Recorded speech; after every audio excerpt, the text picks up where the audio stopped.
ओम आदित्याय नमः। राधे राधे। आप सभी का दिन शुभ हो। आज है दिनांक 2 जनवरी, दिन है शुक्रवार और आज हम सुनेंगे पौष मास महात्म्य में आगे की कथाएं। लेकिन उसके पहले रोज की तरह हम सुनेंगे सीता नित्य नेम की कथा। इस कहानी को सीता माता कहा करती थी और प्रभु श्री राम सुना करते थे। एक दिन श्री राम भगवान को किसी काम के लिए बाहर जाना पड़ा तो सीता माता कहने लगी, भगवान मेरा तो 12 वर्ष का नित्य नेम है, अब आप बाहर जाएंगे तो मैं अपनी कथा किसे सुनाऊंगी। तब श्री राम ने सीता माता से बोला कि आप कुएं की पाल पर जाकर बैठ जाना सीते, वहां पर जो भी औरतें पानी भरने के लिए आएंगी उन्हें अपनी कहानी सुना दिया करना। सीता माता कुएं की पाल पर जाकर बैठ गई। तभी एक स्त्री आई। उसने रेशम जरी की साड़ी पहन रखी थी और सोने का घड़ा ले रखा था। सीता माता उससे देखकर कहने लगी, बहन मेरी 12 वर्ष का नित्यनेम सुन लो। पर वह स्त्री बोली कि मैं तुम्हारा नित्यनेम तो सुन लूंगी, लेकिन मुझे घर जाने में देरी हो जाएगी और मेरी सास मुझसे झगड़ा करेगी। इसलिए उसने कहानी नहीं सुनी और अपने घर चली गई। लेकिन उसके घर जाते ही उसकी रेशम जरी की साड़ी फट गई और सोने का घड़ा मिट्टी के घड़े में बदल गया। सासू ने देखा तो पूछा, अरे बहू ये किसका दोष अपने सर पर लेकर आ गई है। तब बहू बोली, माँ जी कुएं की पाल पर एक औरत बैठी थी, उसने मुझसे अपनी कहानी सुनने के लिए कहा, लेकिन मैंने नहीं सुना, शायद उसी का यह फल मुझे मिला है। बहू की बात सुनकर अगले दिन वही साड़ी और वही घड़ा लेकर सास कुएं की पाल पर गई। सास को वहीं पर सीता माता बैठी हुई मिली तो माता सीता ने कहा, बहन मेरी कहानी सुन लीजिए। सासू बोली, एक बार छोड़ो, मैं तो 4 बार कहानी सुन लूंगी। तब सीता माता बोली, राम आए लक्ष्मण आए, देश के पुजारी आए, नित नेम का नेम लाए, आओ राम बैठो राम, तपी रसोई जीमो राम, माखन मिश्री खाओ राम, दूध बतासा पियो राम, सूत के पलका मोठो राम, शाल दुसाला पोठो राम, शाल दुसाला ओढ़ो राम, जब भी बोलूं राम ही राम, राम संवारे सबके काम, खाली घर भंडार भरेंगे, सबका बेड़ा पार करेंगे, श्री राम जय जय राम। सासू बोली, बहन कहानी बहुत अच्छी लगी। फिर कहानी सुनकर सासू घर को चली गई और उसकी साड़ी फिर से रेशम जरी की बन गई और मिट्टी का घड़ा फिर से वापस सोने के घड़े में बदल गया। बहू ने देखा तो कहने लगी, सासू माँ आपने यह सब कैसे किया। सासू बोली, बहू तू दोष लगा कर आई थी और मैं दोष उतार कर आई हूँ। बहू ने कहा कि माँ वो कुएं वाली औरत कौन है। सासू ने बताया कि वह तो सीता माता थी, वह तो पुराने से नया कर देती हैं, खाली घर में भंडार भर देती हैं, वह लक्ष्मी जी का वास घर में कर देती हैं और मनुष्य की जो भी इच्छा हो उसे पूर्ण कर देती हैं। बहू बोली, माँ जी फिर तो ऐसी कहानी मुझे भी सुना दो। सास बोली कि ठीक है तुम भी सुनो। फिर सास ने कहानी शुरू की। राम आए लक्ष्मण आए, देश के पुजारी आए, नित नेम का नेम लाए, आओ राम बैठो राम, तपी रसोई जीमो राम, माखन मिश्री खाओ राम, दूध बतासा पियो राम, सूत के पलका मोठो राम, शाल दुसाला पोठो राम, शाल दुसाला ओढ़ो राम, जब बोलूं राम ही राम, राम संवारे सबके काम, खाली घर भंडार भरेंगे, सबका बेड़ा पार करेंगे, श्री राम जय जय राम। कहानी सुनकर बहू बोली, कहानी तो बहुत अच्छी लगी माँ जी। सासू ने कहा, ठीक है अब हम इस कहानी को रोज किया करेंगे। अब सास बहू रोज सवेरे उठती, नहाती धोती और पूजा करने के बाद नित नेम की सीता माता की कहानी कहती। एक दिन की बात है, उनके यहाँ पड़ोस की एक औरत आई और बोली कि बहन जरा सी आंच दे देना। तो बहू बोली कि आज तो हमने जलाई ही नहीं है। पड़ोसन बोली, फिर तो तुम सुबह 4 बजे से उठकर कर क्या रही हो। तो उन्होंने कहा कि अरे हम तो सुबह सुबह उठते हैं, पूजा पाठ करते हैं, फिर सीता माता के नित्यनेम की कहानी कहते हैं। पड़ोसन ने उनकी बात सुनकर फिर कहा कि सीता माता की कहानी कहने से तुम्हें क्या मिला। तब वे दोनों बोली कि सीता माता की कहानी कहने से घर में भंडारे भर जाते हैं, सारे काम पूर्ण हो जाते हैं, मन की सारी इच्छाएं पूरी होती हैं।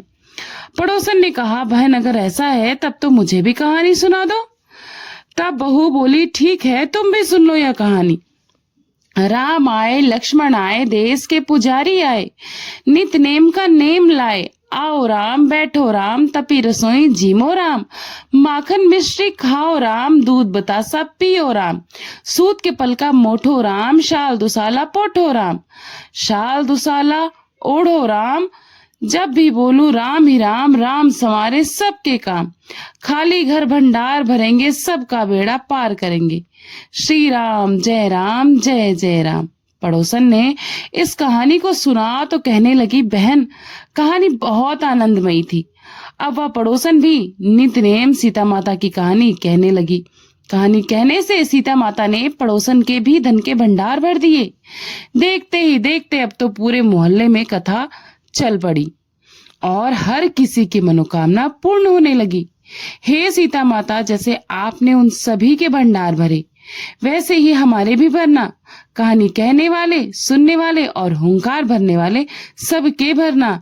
सभी प्रेम से बोलिए सीता मैया की जय। अब सुनिए आगे का अध्याय।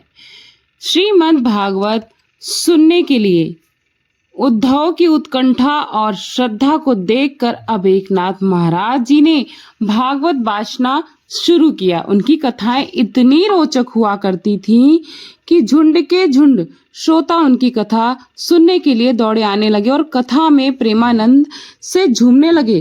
भक्तों को इसका ऐसा चस्का लगा कि क्या स्त्री, क्या पुरुष, क्या बूढ़े, क्या बच्चे, सभी अपने काम धाम छोड़कर कथा सुने जाने लगे।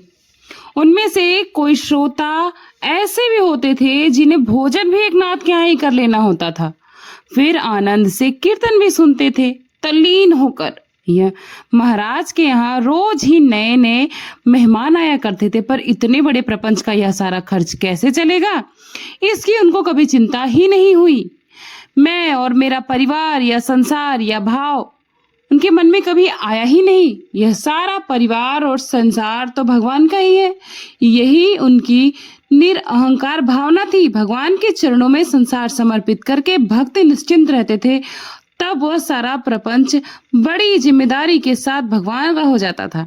एकनाथ महाराज जी का सदाचरण और निष्काम भगवत भजन देखकर सहस्त्रों जीव उतर गए। एकनाथ महाराज जी के कीर्तन का लोगों के चित्त पर इतना अच्छा असर हुआ कि पैठण के लोग परमार्थ चर्चा और नाम स्मरण के आनंद में ऐसे मगन हो गए कि सकाम व्रत आदि से बहुतों का चित्त हट गया और इससे बहुतों की जीविका भी छीनी। सत्य के तेज के सामने झूठ फीका पड़ ही जाता है और असल के सामने नकल कभी ठहर नहीं पाता। उसी तरह उस अंतर्बाह्य एक रूप महाभागवत के सामने पैठण के वैदिक पंडित, याज्ञिक और सभी विद्वान हैरान रह गए। और इसमें से तो बहुत सारे ऐसे थे जो इनसे द्वेष भी करने लगे, क्योंकि इनके कारण उन पंडितों की, उन विद्वानों की जीविका छीन गई। द्वेष से अब निंदा का नाला बहने लगा और निंदा से अत्याचार के जहरीले कीड़े पैदा हो गए। एकनाथ महाराज जैसे महात्मा को अब अनेक प्रकार से पीड़ा पहुंचाने के लिए, उन्हें तंग करने के लिए कुछ लोगों ने कमर कसी। इन पर अनेक प्रकार के आरोप लगाए जाने लगे। लोग चाहते थे कि यह देववाड़ी का अपमान करके मराठी भाषा में ग्रंथ रचता है। इस तरह से बहुत सारे प्रयास किए जाने लगे। उन्हें आरोपित करने के लिए एकनाथ महाराज जी इतना सब कुछ होने के बाद भी किसी के चित्त को जरा भी कष्ट नहीं पहुंचाते थे। ब्राह्मणों को यथोचित सम्मान करते थे। वेद, स्मृति, पुराण आदि का पूर्ण आदर करते थे। अपने निंदकों के बारे में उनका ऐसा विचार था कि यह निंदक हमारी गंगा है, हमारे सब पापों को भंग करने वाला है निंदक, हमारा सखा है निंदक, हमारे कपड़ों को बिना कुछ लिए ही धो डालता है निंदक, निंदक हमारा गुरु भी है। अपनी निंदा करने वालों लोगों पर महाराज जी का ऐसा विशुद्ध भाव था। शांति, क्षमा, दया आदि गुणों से वे अपने निंदकों को भी सन्मार्ग पर ले आते थे। उनके धैर्य, समत्व और शम केवल अनुपम थे। कर्नाटक में एक बड़े महाजन थे। विट्ठल और रुक्मिणी जी की सुंदर मूर्तियां तैयार कराई थी और अब वह इनकी स्थापना कराना चाहते थे। तो स्वप्न में ही लगातार उनको 3 दिन तक यह आदेश हुआ कि इन मूर्तियों को पैठण में श्री एकनाथ नामक सत्पुरुष के पास पहुंचा दो। इसे भगवान का आदेश मानकर वह साहूकार उन मूर्तियों को बड़े ठाट बाट के साथ पैठण में ले आया। नगर में उसके पहुंचते ही यजमान वृत्ति वाले ब्राह्मण अपनी अपनी भैया लेकर उसके पास पहुंचे, पर उसे तो एकनाथ महाराज जी के पास ही जाना था और किसी से कोई मतलब नहीं था, इसलिए वह सीधे एकनाथ महाराज जी के घर पर ही पहुंचा। महाराज उसके अपमान का कारण समझ गए। यथोचित अवगत होने के बाद उसने अपना अभिप्राय निवेदन किया। एकनाथ महाराज जी ने साहित्य देखी उस दिन बड़े समारोह के साथ श्री विट्ठल रुक्मिणी जी का विधि पूर्वक विवाह करा के मूर्तियों की प्राण प्रतिष्ठा की और ब्राह्मण भोजन दान धर्म आदि बड़े प्रेम के साथ करके अपनी विट्ठल भक्ति व्यक्त की। वह साहूकार कुछ दिन तो वहां रहा और उसने एकनाथ महाराज जी के कीर्तन श्रवण किए और परम प्रसन्न हुआ। उसने एकनाथ महाराज जी से दीक्षा ली और महाराज के गुणों की परम आनंददायक स्मृति के साथ लौट गया। इस तरह स्थापित विट्ठल मूर्ति की पूजा आदि एकनाथ महाराज बहुत ही भक्तिभाव से किया करते थे। यह कहने की आवश्यकता नहीं है, मंदिर बनवाने का सारा खर्च उसी महाजन ने दिया था। पैठण में एकनाथ महाराज जी के निंदक और द्वेषी, उनसे ईर्ष्या करने वाले लोग जिस चबूतरे पर बैठकर गपशप किया करते थे और महाराज जी की फजीहत करने की धात लगाकर बैठे रहते थे, वह चबूतरा कुचर चौतरा कहलाता था। अब भी पैठण में वह जगह प्रसिद्ध है। महाराज का कीर्तन सुनकर जिनका सिर दर्द करता था, कुछ ऐसे अभागे पैठण में ही थे। इस चबूतरे पर बैठकर यह लोग तंबाकू गांजा इत्यादि का नशा भी किया करते थे और रात 12-1 बजे तक यहीं बैठकर शतरंज आदि खेल खेला करते थे। बेमतलब हंसना हंसाना, गप शप, लड़ाई खिल्ली उड़ाना, निंदा करना, तरह तरह के षड्यंत्र बनाना और स्त्रियों के संबंध में भद्दी भद्दी गंदी बातें करना, कोई ना कोई उपद्रव खड़ा ही कर देना, उनकी टोपी इसके सर पर और इसकी टोपी उसके सर पर इत्यादि तरह तरह की बेकार की बातें करना, यह सब काम ही इस चबूतरे पर बैठकर हुआ करता था। इसी से उसे कुचर चौतरा कहते हैं। गुंडों के ऐसे अड्डे हर शहर और हर बस्ती में होते ही होते हैं। एक दिन यह कुचर निशाचर लोग रात को इसी तरह अपनी मौज में बैठे हुए थे। इसी बीच एक ब्राह्मण पथिक वहां पहुंचा। पैठण भले और विद्वान लोगों का स्थान होने पर वह ब्राह्मण इसी आशा से वहां आया था कि लड़के के उपनयन के लिए यहाँ से कुछ नहीं तो 1200 रुपए मिल ही जाएगा। दुर्भाग्य से वह ब्राह्मण पहले यही इसी कुचर चौतरे पर आ गया। इस चंडाल चौतरे पर वह पहुंचा और आकर इन्हीं लोगों के दर्शन उस ब्राह्मण को पहले हुए। ब्राह्मण भी कुछ अपने ही ढंग का आदमी था। उस ब्राह्मण को देखकर उन गुंडों ने कहा कि यहाँ एकनाथ नाम के एक बड़े भारी महात्मा हैं, बड़े शांत दिखते हैं, उनको कभी क्रोध तो आता ही नहीं है। अगर तुम कोई ऐसा काम करो कि उन्हें चढ़ा दो तो हम तुम्हें 200 रुपए देंगे। उस ब्राह्मण ने एकनाथ महाराज जी की शांति भंग करने का निश्चय किया। अब इन दुष्टों के लिए तो मनोरंजन की नई सामग्री उनको मिल गई थी और ऊपर से पैसा। इधर एकनाथ महाराज को चिढ़ाने का उपाय सोचता सोचता वह ब्राह्मण दूसरे दिन सवेरे सवेरे महाराज जी के घर पर जा पहुंचा।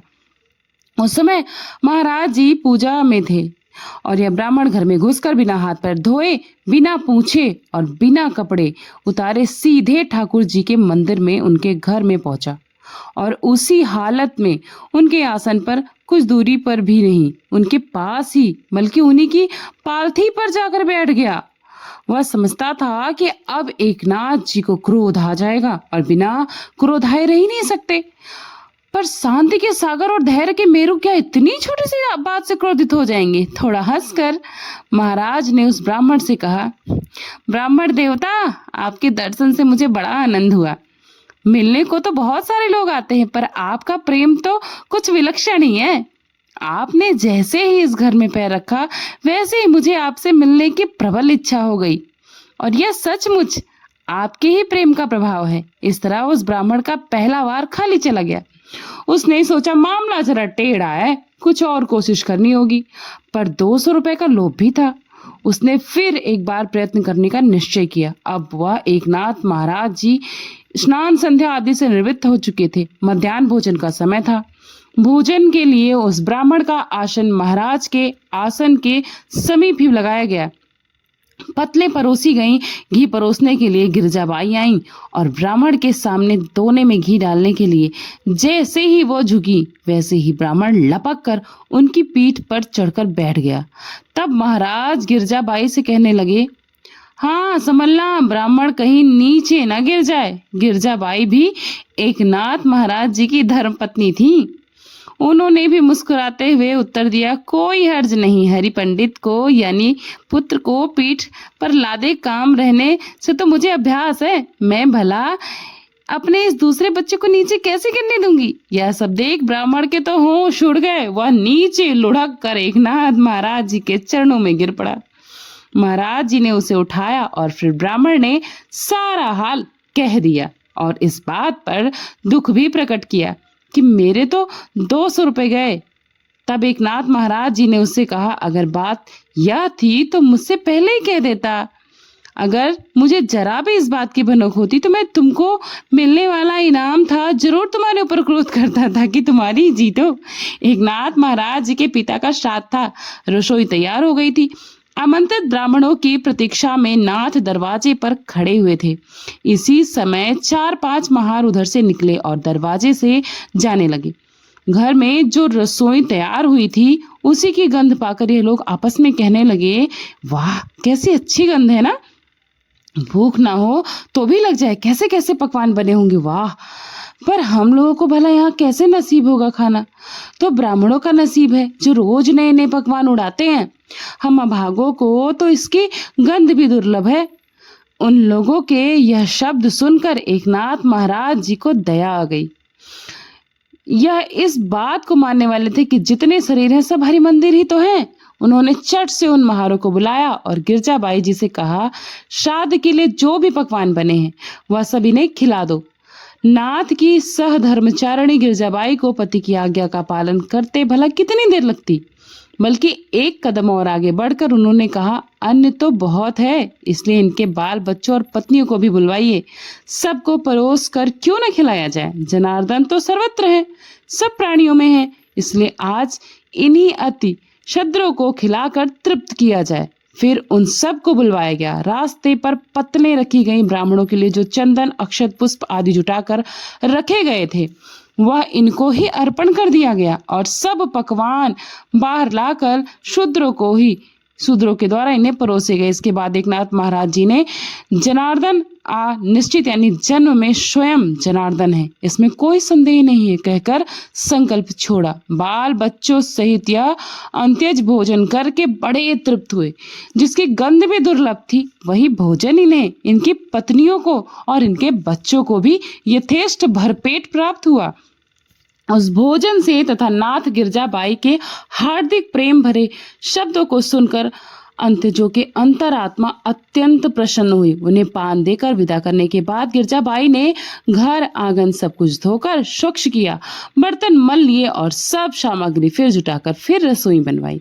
और आमंत्रित ब्राह्मणों को जब यह सारा किस्सा मालूम हुआ तब उन्होंने निश्चय किया कि हमें आमंत्रित करके जिसने अनर्मिकों को भोजन कराया उस भ्रष्ट के यहाँ हम लोग तो अन्न जल बिल्कुल ग्रहण ही नहीं करेंगे। कई ब्राह्मण तो एकनाथ महाराज जी के घर आंगन में पहुंचकर अनाप शनाप तक बकने लगे। कहने लगे कि तुमने ब्राह्मणाचार का लोप किया है, वर्ण शंकर आरंभ कर दिया है। अरे तुमने तो हमारे पहले अंत्यजों को भोजन करा दिया, तो क्या तुम्हारे बाप दादा अंत्यस्थ थे? कहाँ भानुदास और कहाँ उनके कुल में आग लगाने के लिए उत्पन्न हुआ या कुलंगार। इस तरह से बहुत सारे आक्षेप उन पर लगने लगे। नाथ उनके सामने आकर खड़े हो गए। बड़ी गंभीर शांति के साथ हाथ जोड़कर उन्होंने विनती की, महाराज जी आप लोग नाराज मत होइए। पहली रसोई बनी तो थी आप लोगों के लिए ही, लेकिन उसकी गंध अंतजों की नाक तक पहुंची और ऐसा उच्चिष्ट अन्न आप लोग को भला कैसे परोसा जाता, इसलिए वह अन्न तो उन्हीं लोगों को परोस दिया गया।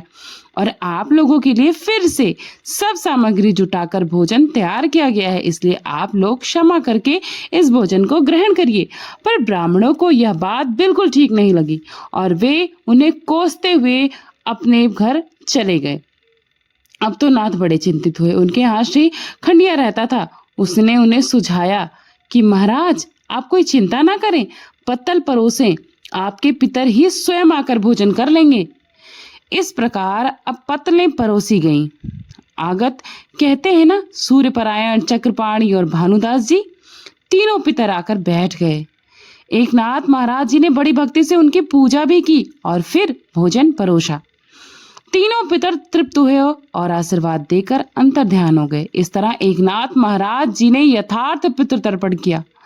आमंत्रित ब्राह्मण भी मौत से वहां पहुंच गए। तब श्री खंडिया ने उन्हें बताया कि महाराज के पितर ही स्वयं उतर आए और भोजन करके चले गए। उन ब्राह्मणों ने जूठी पत्तलों को देखा। श्री खंडिया की बात सोचने लगे। एकनाथ महाराज जी के सदाचार का ध्यान किया और यह समझा कि यह तो कोई महान अवतारी पुरुष है।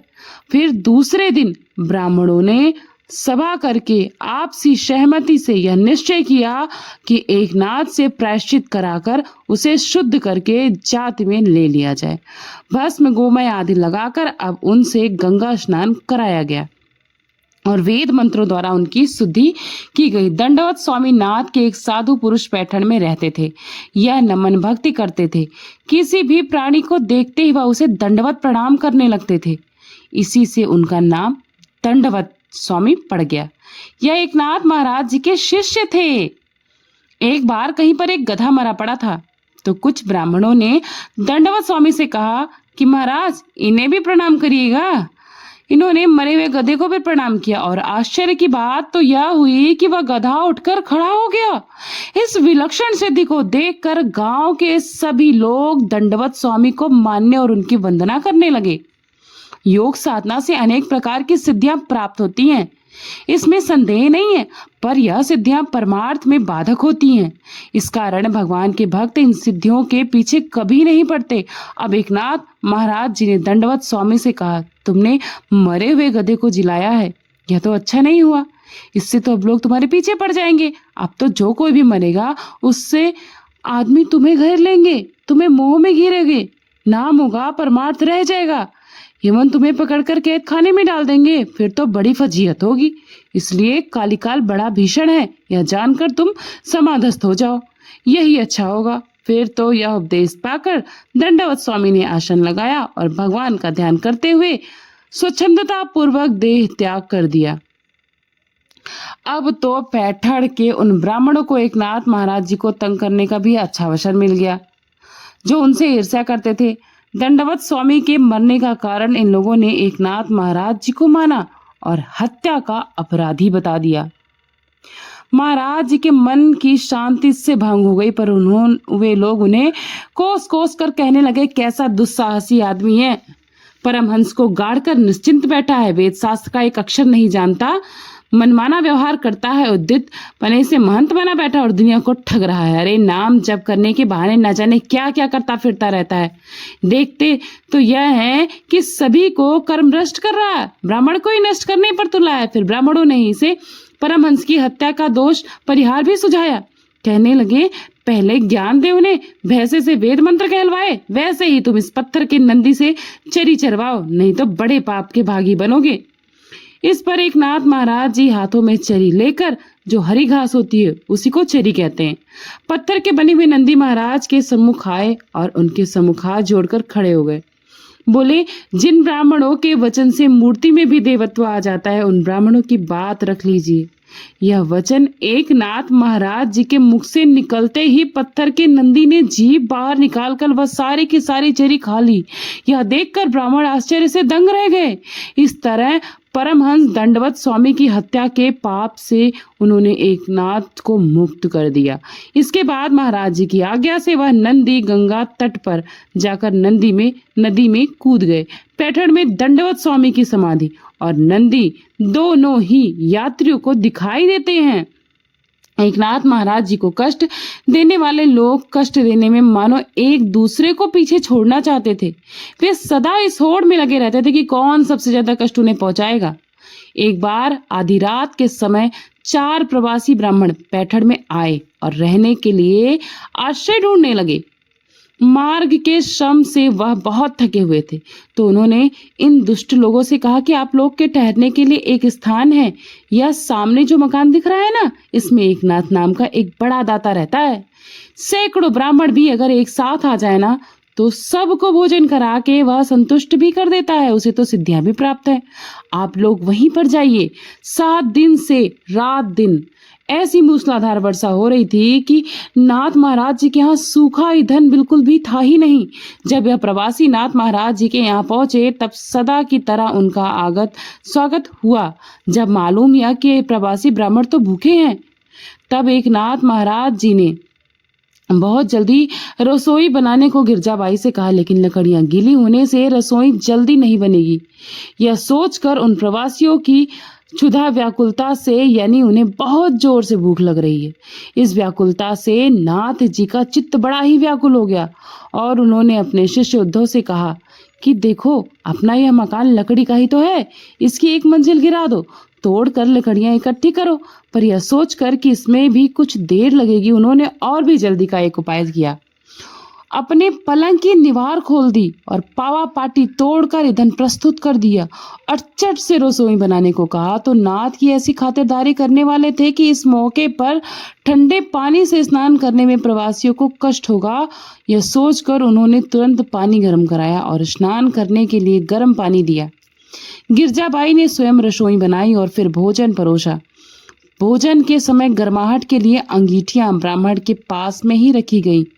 जब ब्राह्मणों ने यथेष्ट भोजन कर लिया, तब उनके संतोष से नाथ जी को बड़ा संतोष हुआ।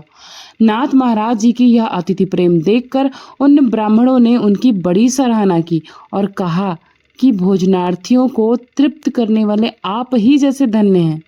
नाथ जो कुछ करते वह मन से करते थे।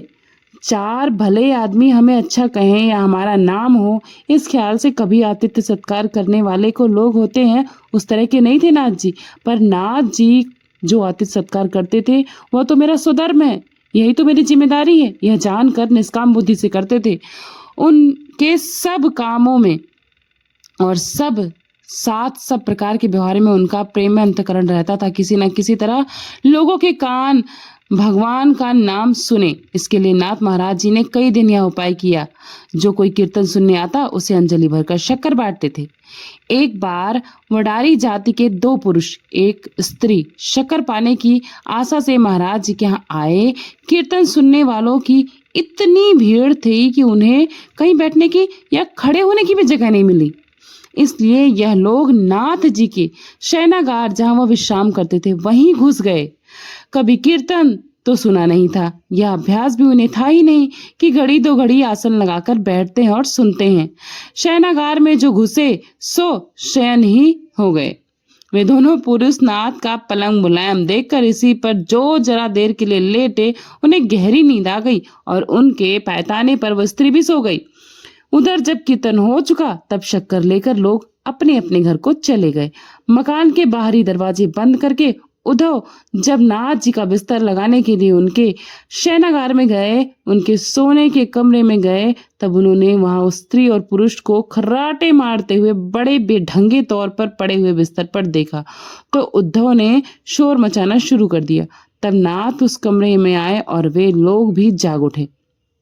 उद्धव मारे क्रोध के उन पर झपटे, लेकिन एकनाथ जी ने उनका हाथ पकड़कर उन्हें अलग किया और वडारियों से बड़े प्रेम से पूछा, तुम लोग को नींद तो अच्छी आई ना? उद्धव ने व्यर्थ ही तुम्हें जगाया। तुम लोग सो जाओ, आराम से सो जाओ, अब तुम्हें कोई नहीं जगाएगा और कोई गुस्सा भी नहीं होगा। खूब आनंद से सवेरे तक सोते रहो। यह सुनकर बड़े लज्जित हुए, नाथ के चरणों में लोटपोट हो गए। आधी रात बीत चुकी थी, इसलिए नाथ ने उन्हें रात भर अपने यहाँ ही टिका लिया और दूसरे दिन उन्हें भोजन कराकर पुरुषों को धोती और स्त्री को साड़ी देकर और शक्कर देकर विदा किया। इसके बाद नाथ जी ने क्या क्या किया, यह चमत्कार आप सभी लोग अगली कथा में जरूर सुनेगा। प्रेम से बोलिए एकनाथ महाराज जी की जय, श्री विठ्ठल भगवान की जय। आगे का प्रसंग आप कल के अध्याय में सुनिएगा। तो अब सुनते हैं लपसी और तपसी की कहानी। एक बार एक लपसी था और एक तपसी था। तपसी हमेशा भगवान की तपस्या में लीन रहता था और लपसी रोजाना 1.25 शेर की लपसी बनाकर भगवान को भोग लगाकर जीम लेता था। एक दिन वे दोनों आपस में झगड़ा करने लगे। तपसी बोला, मैं रोज भगवान की तपस्या करता हूँ इसलिए मैं बड़ा हूँ। लपसी बोला, मैं भगवान को रोज 1.25 शेर की लपसी चढ़ाकर भोग लगाता हूँ इसलिए मैं बड़ा हूँ। नारद जी वहां से गुजर रहे थे। दोनों को झगड़ा करते देखकर उन्होंने पूछा कि तुम दोनों क्यों झगड़ा करते हो, क्या बात है। तब लपसी ने खुद को बड़ा होने का कारण बताया और तपसी ने भी खुद को बड़ा होने का कारण बताया। सुनकर नारद जी बोले, तुम्हारा फैसला तो मैं कर दूंगा। दूसरे दिन लपसी और तपसी स्नान इत्यादि करके रोज की भक्ति करने आए तो नारद जी ने छुपकर 1.25 करोड़ की एक अंगूठी उन दोनों के आगे रख दी। तपसी की नजर जब अंगूठी पर पड़ी तो उसने चुपचाप अंगूठी को उठाकर अपने नीचे दबा लिया और तपस्या करने लगा। उधर लपसी की भी नजर अंगूठी पर पड़ी पर उसने ध्यान नहीं दिया और भोग लगाकर अपना भोग ग्रहण करने लगा। नारद जी सामने आए। जब दोनों ने पूछा कि बताइए नारद जी, हम में से कौन बड़ा है, तब नारद जी ने तपसी को खड़ा होने को कहा। जब तपसी खड़ा हुआ तो उसके नीचे से वह अंगूठी निकली। तब नारद जी ने कहा कि तपस्या करने के बावजूद भी तुम्हारा मन लालच और चोरी में लगा हुआ है, इसलिए लपसी तुमसे बड़ा है। इसलिए तपसी अब रोने लगा और बोला कि नारद जी मुझे बताइए कि मेरी तपस्या का फल मुझे कैसे मिलेगा, मैं बहुत शर्मिंदा हूँ। उसने क्षमा याचना की। तब नारद जी ने कहा कि तेरी तपस्या का फल तुझे तभी मिलेगा जब कोई भी व्यक्ति गाय और कुत्ते की रोटी नहीं बनाएगा तो फल तुझे मिलेगा। अगर कोई भी व्यक्ति ब्राह्मण को जमा कर दक्षिणा नहीं देगा तो भी फल तुझे मिलेगा। अगर कोई व्यक्ति साड़ी के साथ ब्लाउज नहीं देगा तो फल तुम्हें मिलेगा। अगर कोई व्यक्ति दिए से दिया जलाकर पूजन करेगा तो फल तुझे मिलेगा। अगर कोई व्यक्ति सारी कहानी सुनने के बाद तुम्हारी कहानी सुनेगा ही नहीं तो तुम्हें फल मिलेगा। उसी दिन से हर व्रत कथा के बाद लपसी और तपसी की कहानी सुनी और कही भी जाती है। यह था आज का प्रसंग। आशा करती हूँ आप सभी को अच्छा लगा होगा। मिलती हूँ नए अध्याय के साथ नए वीडियो में। तब तक के लिए थैंक्स फॉर वॉचिंग पूर्णिमा के शुभ ब्लॉग।